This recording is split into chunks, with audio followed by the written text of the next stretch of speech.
One of the most famous people in the history of Westeros is the man who united 6 out of the 7 kingdoms, wielded the Valyrian steel sword Blackfire, married both of his sisters, and rode the largest dragon in history, Balerion. If you didn't already guess it, today we'll be talking about Aegon the Conqueror.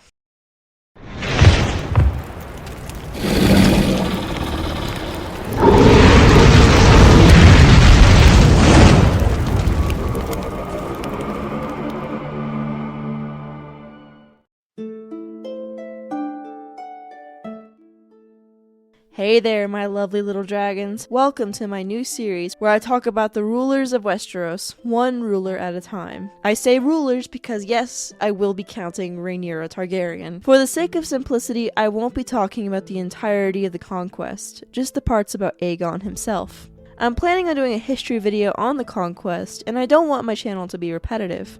Anyways, let's get on with the life of Aegon the Conqueror. Aegon the Dragon was born on Dragonstone in 27 BC to his father Aegon Targaryen and his mother Valenna Targaryen. He would be the middle child of 3 children, the eldest being his sister Visenya and the youngest being Rhaenys. Both would later become his wives. There isn't much written about his childhood, but he did claim Balerion the Black Dread before marrying his sisters. It is said he married Visenya to secure his succession, but he also married her due to the Valyrian tradition of marrying the oldest sister. However, he loved his sister Rhaenys and married her as well for that reason. He was faithful to his sisters and never sired bastard children. He was said to be a very striking and powerful man with broad shoulders, short-cut blonde hair, and the traditional purple Valyrian eyes. He was said to be charismatic and had a commanding presence. Despite his combat skill, he did not compete in tourneys. This is possibly because he was a very serious man.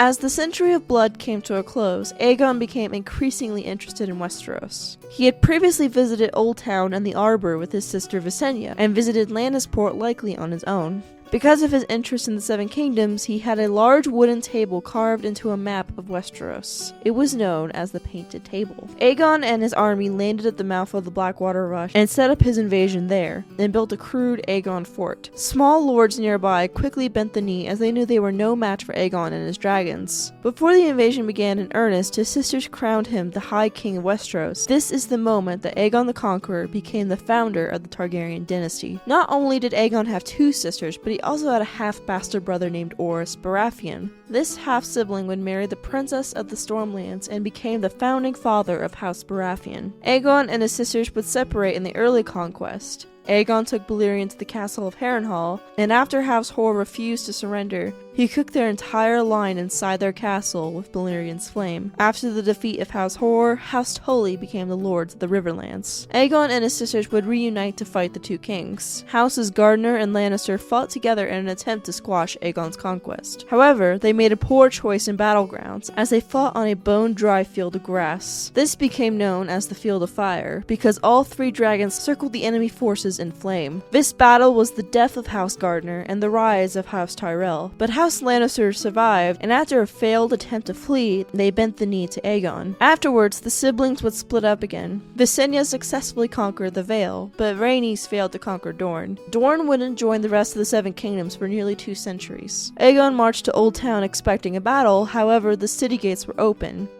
Aegon was then crowned in the Starry Sept by the High Septon, and he was officially the first king of Westeros. People had expected Aegon to rule over Old Town, as it was the largest city in Westeros. However, Aegon returned to the Aegon fort at the Blackwater Rush, which had been dubbed King's Landing. During all the battles and submissions of the lords of Westeros, Aegon had collected thousands of swords from defeated men.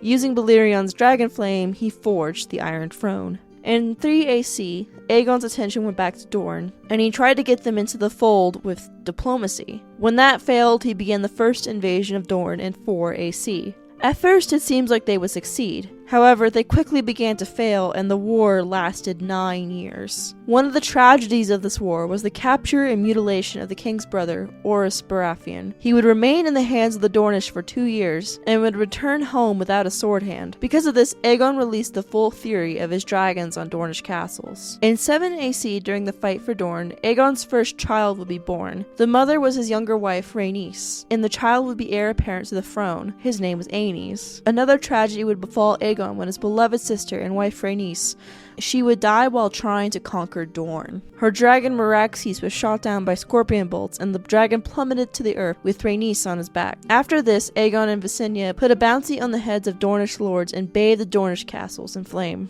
Because of the bounty placed on their heads and the destruction of Dorne, Dornish lords put a bounty on the heads of King Aegon and Queen Visenya. They were attacked multiple times, and this led to the founding of the Kingsguard. In 11 AC, Visenya, despite the rumors she was barren, announced she was pregnant and would give birth to the king's second son, Maegor, later that same year. The conquest would end in 13 AC, with Aegon and the Martells agreeing to a truce. The reason behind this is unknown, but it was triggered by the Princess of Dorne handing a letter to the king. He read the letter without showing any emotion and proceeded to burn the letter without ever telling anyone what it said. After this, the crown would keep good relations with Dorne while under King Aegon.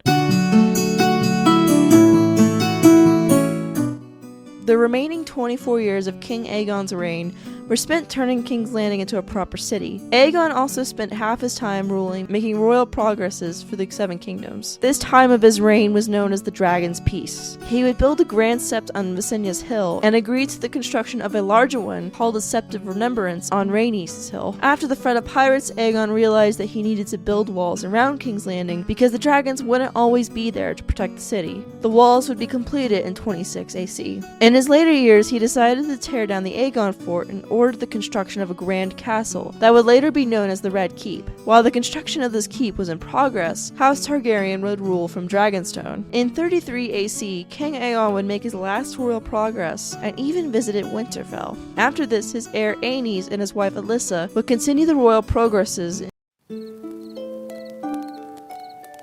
In 37 AC, Aegon would die from a stroke on Dragonstone. He died while telling his eldest grandchildren, Viserys and Aegon, the tales of his conquest in the room of the painted table. He would be cremated by Vhagar's dragonfire on Dragonstone. Most of Aegon's rule had been peaceful, but many people in Westeros scorned the Targaryen rule. They were either angry about those lost in the conquest, or they were angry about the incestuous marriages of the Targaryen tradition. Wars would be fought during the rule of his sons, Aenys and Maegor. Well, my little dragons, that is the story of the rule of Aegon the Conqueror. This is going to be my first in a series with the rulers of Westeros, so I hope you liked it. This has been Queen Visenya, first of their name, Queen of the Andals, the Rhoynar, and the First Men, Protector of the Realm, and Ruler of the Seven Kingdoms. Goodbye.